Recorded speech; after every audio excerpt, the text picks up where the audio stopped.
ए हौश्या, दाढी करायची आहे काय?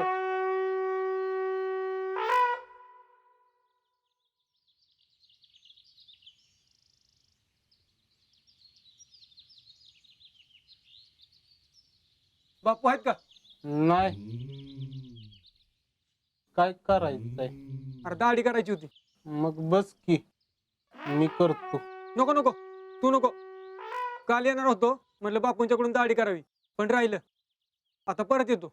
असंय काय राव, आपल्याला काय किंमतच नाही राव. पण एक दिवस कळेल तुला मी कोण आहे ते. जेव्हा येईल ना तेव्हा सांग. तुला सांगायला इथं कोण राहणार आहे? अरे कुठं जाणार आहे म्हणून? जाणार आहे असंच कुठं तरी. अरे पर कुठं? जीव बिव द्यायला जाणार आहे का घर सोडून जाणार आहेस?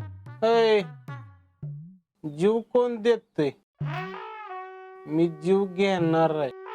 काय काय दरोडा बिरोडा गुंड बिंड बनाय चाललाय का काय? आर्मीत जाणार आहे मी. कसं? कस? आपली एक सेटिंग आहे, आर्मीत भरती व्हायची. तू आण भरती. गबला का राहुल्या, उगा काय बी गंडवू नकोस. अय, आपलं काम झालंय काय?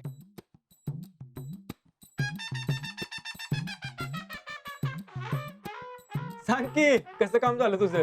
हा? नाही, काय नाही. मी आपलं जॉब करत होतो. आपली कुठली सेटिंग आली आर्मीत? अरे मला माहिती ना तू भरती होतच नसतो. बरं जाऊ दे, बापू आले तुम्ही. चल जातो.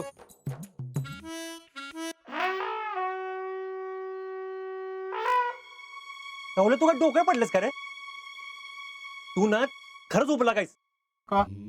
कशाला 17 जणांना सांगतस सेटिंग लावली म्हणून?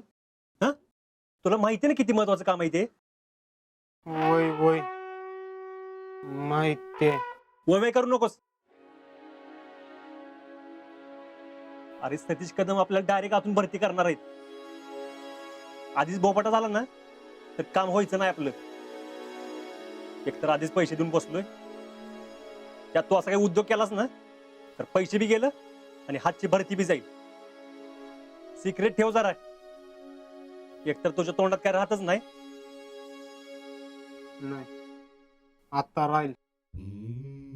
मी शीतलीची शपथ घेऊन सांगतो, आता कोणाला सांगणार नाही.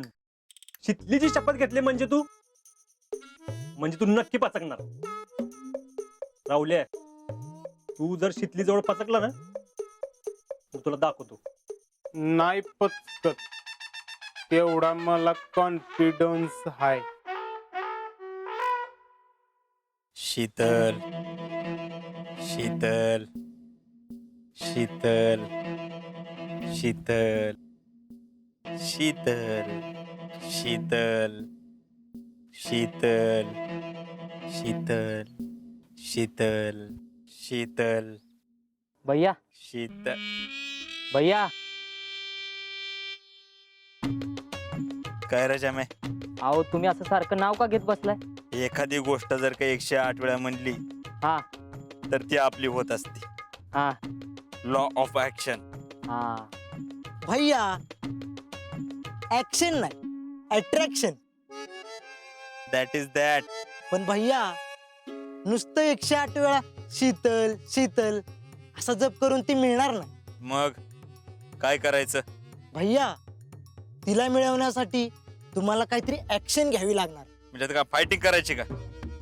भैया ऍक्शन म्हणजे कृती करणे. म्हणजे हाँ भैया, मुझे ऐसा कुछ करो ना कि शीतल भाभी आके डायरेक्ट आपको बोलना मांगती आई लव यू. जम्या, हाँ अरे याच दिवसाची मी डे अँड नाईट वाट बघतोय.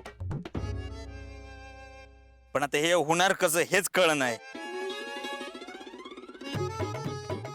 मला तर टेन्शनच आलंय बघ. भैया असं काहीतरी केलं पाहिजे की तिच्या मनात तुमची इमेजच बदलून गेली पाहिजे. तिला वाटलं पाहिजे हर्षवर्धन हे फक्त राजकारणी नाहीत, ते समाजकारणी सुद्धा आहेत. हा. आणि समाजाची सेवा पण करतात. There you are. भैया, माझ्याकडे एक आयडिया. हा.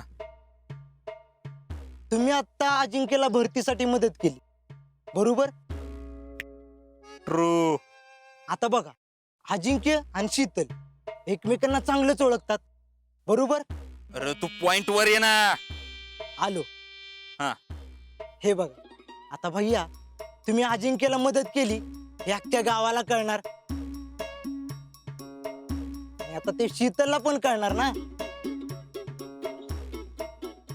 अहो पण त्यानं होणार काय? गावातला एक पोरगा देशासाठी लढाई चाललाय आणि त्याला भैयांनी सडळ हाताने मदत केली. अहो भैया, तुम्ही देशकार्याचं एक मोठं काम केलंय. ही बातमी गावभर झाली की इतकी मोठी होणार की गावातले सगळे म्हणणार, वा भैया वा, तुम्ही लय मोठं काम केलं. There you are. जमे शिक ह्याच्याकडनं काहीतरी. अरे पण ही बातमी गावापर्यंत पोहोचणार कशी? भैया, आपण अजिंक्यचं ना गावात एक मोठा फ्लेक्स लावूया. भैया उसका फोटो है अपने पास, हा. त्याचा पण फ्लेक्स लावू, म्हणजे गावात तुम्ही फेमस होणार आणि शीतल भाभी तुमच्यावर इम्प्रेस होणार, आणि मग गॉट गॉट. Nice idea. डनच करून टाका. हा. आपण आजाला मदत केली त्याचा मोठा बॅनर लावून टाका.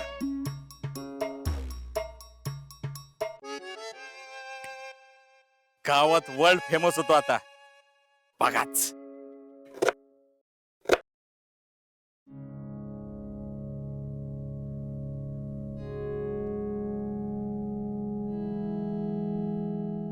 चाचा, व्हेज बिर्याणी तर आमच्या बी घरी बनवत्यात, पण तुमच्या हातच्या बिर्याणी सारखी चवच येत नाही. हॉटेलच्या बिर्याणीला पण तुमच्या हातच्या बिर्याणी सारखी चव येत नाही. असं का? काय आहे? तांदूळ सगळीकडे जवळजवळ सारखाच असतो, मसाले भी एकसारखे असतात, भाज्या भी एकसारख्या असतात, लेकिन चव अलग रहती. कैसे मालूम? बनाने वाला उसमें अपना प्यार डालता है ना, तो जायका बदल जाता है.